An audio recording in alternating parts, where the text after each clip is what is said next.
France అనే దేశంలో ఒకసారి ఒక ఆర్ట్ ఎగ్జిబిషన్ జరుగుతుంది. చాలామంది ఆర్టిస్టులు, కళాకారులు చక్కని పిక్చర్స్ అన్నీ కూడా వేసి, ఆర్ట్స్ అని వేసి అవన్నీ కూడా ఎగ్జిబిషన్లో ఉంచారు. ప్రపంచంలో ఆయా సందర్భాల్లో ఎగ్జిబిషన్స్ జరుగుతూ ఉంటాయి. ఇలాంటివన్నీ కూడా అక్కడ డిస్ప్లే పెడుతూ ఉంటారు. ఆ క్రింద ఆ ఆర్టిస్ట్ నేమ్ రాస్తూ ఉంటారు.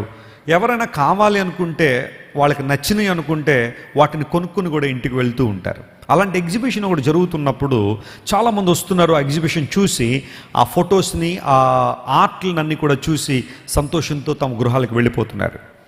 ఒక యవన కాలంలో నాకు యవనస్తుడు ఒక ఫైన్ మార్నింగ్ ఆ ఎగ్జిబిషన్ లోపలికి వచ్చాడు.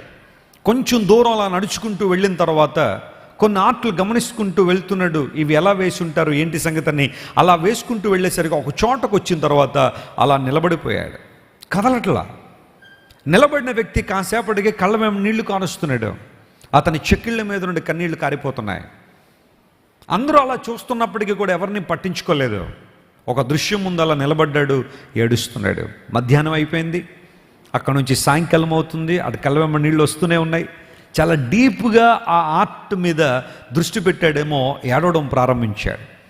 సాయంకాలం అయిపోయేసరికి ఆ ఎగ్జిబిషన్ దగ్గర ఉండే ఆ సెక్యూరిటీ వాళ్ళు వచ్చి, అయ్యా మ్యూజియం క్లోజ్ చేస్తున్నాము, లేదా ఎగ్జిబిషన్ క్లోజ్ చేస్తున్నాము, టైం అయిపోయింది, మీరు బయటకు రావాలి అని చెప్పి ఆ వ్యక్తిని ఒక్కసారి కదిపి బయటికి తీసుకొచ్చారు. ఏడ్చుకుంటూ బయటకు వచ్చాడు. ఆ సెక్యూరిటీ వాళ్ళు అనుకున్నారు, ఇతన్ని ఇంతగా కదిలించిన ఆ దృశ్యం ఏమై ఉంటుందా, ఇతన్ని ఇంతగా బాధించిన ఆ దృశ్యం ఏమై ఉంటుంది. చూడండి, కొన్ని దృశ్యాలు చూస్తున్నప్పుడు మన మనసులో బాధ వస్తూ ఉంటుంది, దుఃఖం వస్తూ ఉంటుంది. అలాంటి సిచ్యువేషన్లో ఈ వ్యక్తి ఏ దృశ్యాన్ని చూశాడని చెప్పి వాళ్ళందరూ చూసేసరికి అక్కడ ఒక ఆర్ట్ వేయబడింది. దాని మీద యేసుక్రీస్తు ప్రభువు తన 2 చేతులు చాపి శిలువ మరణం పొందిన ఆ చిత్రపటం అది. ఆ క్రింద కొన్ని మాటలు రాయబడ్డాయి. ఆ మాటలు అతన్ని ప్రభావితం చేయడం ప్రారంభించాయి. యేసు ప్రభు తలలో ముళ్ళ కిరీటం ఉంది, చేతుల్లో మైకులు ఉన్నాయి, కాళ్ళల్లో మేకులు ఉన్నాయి. ఆయన దేహం అంతా కూడా his body was bruised. Bruises అంటే అర్థం ఏంటంటే నల్లగా కమిలిపోయిన దెబ్బలు ఉంటాయి కదా, కొన్ని సందర్భాల్లో కౌకి దెబ్బలు అంటాం తెలుగు భాషలో. దెబ్బ పైకి అంతగా కనబడకపోయినా ఆ సివియారిటీ మనకు తెలుస్తుంది. ఆ బాడీ నల్లగా అయిపోతూ ఉంటుంది. బ్రూజెస్ అంటారు వాటిని. The body was Jesus was bruised on the cross of Calvary. నాగటి చాలా వల్లే ఆయన దేహం దున్నివేయబడింది. కారణం 39 కొరడా దెబ్బలు ఆయన కొట్టారు. ఆ కొరడా దెబ్బలు మామూలు కాదు. ఒక్కొక్క కొరడ ఆ దేహంలో దిగిపోయినప్పుడు పైకి లాగుతూ ఉంటే ఆ మాంసం బయటకు వచ్చేస్తూ ఉండేదట. యూదుల కోపాన్ని చల్లార్చడానికి పిలాతు 39 కొరడా దెబ్బలు కొట్టించినప్పటికీ కూడా వారి కోపం చల్లరలేదు. సిలువ వేయండి, సిలువ వేయండి అని ముక్త కంఠంతో కేకలు వేసేసరికి పిలాతు యేసు ప్రభుని సంహరించండి, సిలువ వేయండి అని ఆజ్ఞ జారీ చేశాడు. ఆ సందర్భంలో ఆ దేహమంతా కూడా చక్కగా చిత్రీకరించాడు ఆ చిత్రకారుడు. ఆయన చేతుల్లోంచి స్రవిస్తున్న రక్తం, తలలోంచి స్రవిస్తున్న రక్తం, దేహం అంతా రక్తమయం అయిపోయి, ఇదంతా ఒక ఎత్తు అయితే ఆ క్రింద ఒక మాట రాశాడు ఆ చిత్రకారుడు. ఏమన్నా తెలుసా? యేసుక్రీస్తు ప్రభువు మాట్లాడుతున్న మాట, my friend, all this I have done for you, what you have done for me. ఇదంతా నేను నీ కోసం చేశాను నా ప్రియమిత్రమా, నువ్వు నా కోసం ఏం చేశావు అనే ఒక్క మాట ఆ క్రింద రాశాడు. ఆ ఒక్క మాట అతన్ని కదిలించడం ప్రారంభించింది. జీవితంలో కొన్ని సందర్భాల్లో మనల్ని కదిలించడానికి టావుల్ మాటలు అక్కర్లా, పేజీలు మాటలు అక్కర్లా. ఒక్క మంచి మాట మనల్ని దర్శించగలిగితే, ఒక శ్రేష్టమైన మాట మనల్ని సంధించగలిగితే జీవితంలో గొప్ప మార్పు వస్తుంది, ఒక ట్రాన్స్ఫర్మేషన్. ప్రయాసపడి భారం మోసుకుంచిన సమస్త జనులారా నా యొద్దకు రండి, నేను మీకు విశ్రాంతినిస్తాననే ఒక్క మాట మన ఆత్మీయ తండ్రి గారిని ప్రభువు దగ్గర తీసుకొచ్చింది. సూసైడ్ చేసుకోవడానికి వెళ్ళిపోతూ ప్రకాశం బ్యారేజ్ నుండి క్రిందకి దూకి చనిపోవాలని వెళ్తున్న తండ్రి గారిని దేవుని వాక్యం ఒక్క మాట దర్శించినప్పుడు వెనక్కి వచ్చారు. వెనక్కి రావడం, ప్రభువుని గట్టిగా పట్టుకున్నారు. గతించిన 4 దశాబ్దాలకు పైగా యేసయ్య పాదసేవలో వారు కొనసాగుతున్నారు. ఒక్క మాట, దేవుని మాట. ఆ రోజు ఆ మాటను చూశాడు ఆ యవనస్తుడు. అవునయ్యా, నా జీవితంలో ఎన్నో నాకు ఇచ్చావు. నేను పీల్చుకుంటున్న గాలి నీది, కట్టుకుంటున్న వస్త్రం నీది, త్రాగుతున్న నీళ్లు నీవి, తింటున్న ఆహారం నీది, అనుభవిస్తున్న ప్రతి ఆశీర్వాదం నీదే. కానీ నేను నీ కోసం ఏం చేయలేని దౌర్భాగ్య స్థితిలో ఉన్నాను.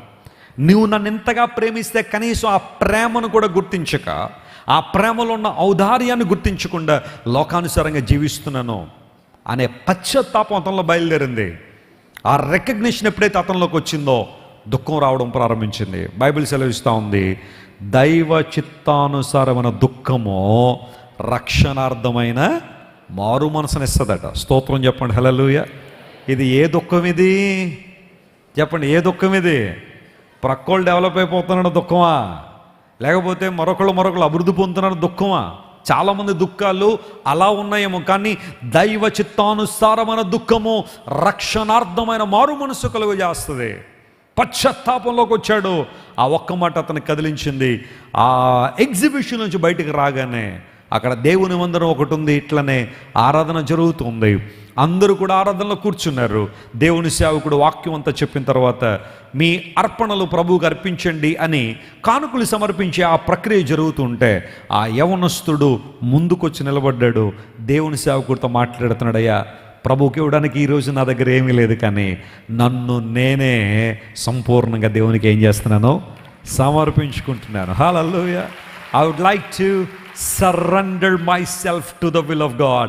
Until my last breath, I want to serve Jesus. నా కడ ఊపిరి వరకు నేను యేసు ప్రభు కొరకు జీవిస్తాను అని ఆ యవనస్తుడు తన జీవితాన్ని సంపూర్ణంగా ప్రభు చేతి సమర్పించి ఆ తరువాత కాలంలో అద్భుతంగా దేవుని సేవలో వాడబడ్డాడు. స్తోత్రం చెప్పండి, హల్లెలూయా. క్రీస్తు ప్రేమ ఎంత ఉన్నతమైంది! ఆ ప్రేమ నిన్ను నిలబెట్టే ప్రేమ, నిన్ను నష్టపరిచే ప్రేమ కాదు, నిన్ను గాయపరిచే ప్రేమ కాదు. లోక ప్రేమలో నిన్ను గాయపరుస్తాయేమో, లోక ప్రేమలో నిన్ను నష్టపరుస్తాయేమో, లోక ప్రేమలు నిన్ను ఇబ్బందుల్లోకి నెట్టేస్తాయేమో, లోక ప్రేమలు నీ జీవితాన్ని పతనావస్థలను తీసుకెళ్ళిపోతాయేమో, కానీ ఈ ప్రపంచ చరిత్రలో నిన్ను నిలబెట్టే ప్రేమ, గాయపడిన నిన్ను స్వస్థపరిచే ప్రేమ, నిన్ను ఉన్నతమైన ఆధ్యాత్మిక జీవితాల్లో నిలబెట్టే ప్రేమ కేవలం అది దేవుని ప్రేమ మాత్రమే. ఆ ప్రేమను మనం గ్రహించగలిగితే, ఆ ప్రేమకు మన జీవితాల్లో లోబడగలిగితే అంతకన్నా ఆధిక్యత మరొకటి లేదు. యోనాతాను చూపించిన ప్రేమే వింతైన ప్రేమ అయితే అంతకు మించిన ప్రేమ నాది యేసయ్య ప్రేమ. హల్లెలూయా. తన స్థానాన్ని మనకిచ్చిన ప్రేమ. యోనాతాను తన సింహాసనాన్ని దావీదుకి ఇచ్చాడేమో, కానీ యేసుక్రీస్తు ప్రభువారు మన మీదున్న నిత్య శిక్షను తప్పించి భయంకరమైన నరకాగ్ని గుండము నుండి మనందరిని విడిపించి శ్రేష్టమైన దీవెనలు మనకివ్వడానికి యేసుక్రీస్తు ప్రభువారు మన కోసం శిలువలో మరణించి తన ప్రాణాన్ని మన కోసం అర్పించారు. ఇది వింతైన ప్రేమ. ఈ ప్రేమలో గొప్ప కార్యాలు, ఆశ్చర్యకార్యాలు జరుగుతున్నాయి. అలాంటి ప్రేమను మనం గట్టిగా కలిగి ఉందామా? దేవుడు అదే కోరుతున్నాడు, వింతైన ప్రేమ. మీరు ఇంతవరకు విన్న దైవ సందేశం మరియు దేవుని సేవకులు చేసిన ప్రార్థన మీకు ఆశీర్వాదకరముగా ఉన్నదని విశ్వసించుచున్నాము. ఈ సందేశాన్ని మీ స్నేహితులకు, బంధువులకు షేర్ చేయండి. మీకు ఏదైనా ప్రార్థన అవసరత ఉన్నచో మా ఫోన్ నంబర్లకు కాల్ చేయండి. దేవుడు మిమ్మల్ని ప్రేరేపిస్తే విశ్వాసంతో సాగుచున్న ఈ పరిచర్యను ప్రోత్సహించండి. మరిన్ని వర్తమానాలు, పాటలు వినుటకు జాన్ వెస్లీ మినిస్ట్రీస్ అను మా యూట్యూబ్ ఛానల్ను సబ్స్క్రైబ్ చేసుకొనండి. ప్రభువైన యేసుక్రీస్తు కృప మీకు తోడైండును గాక.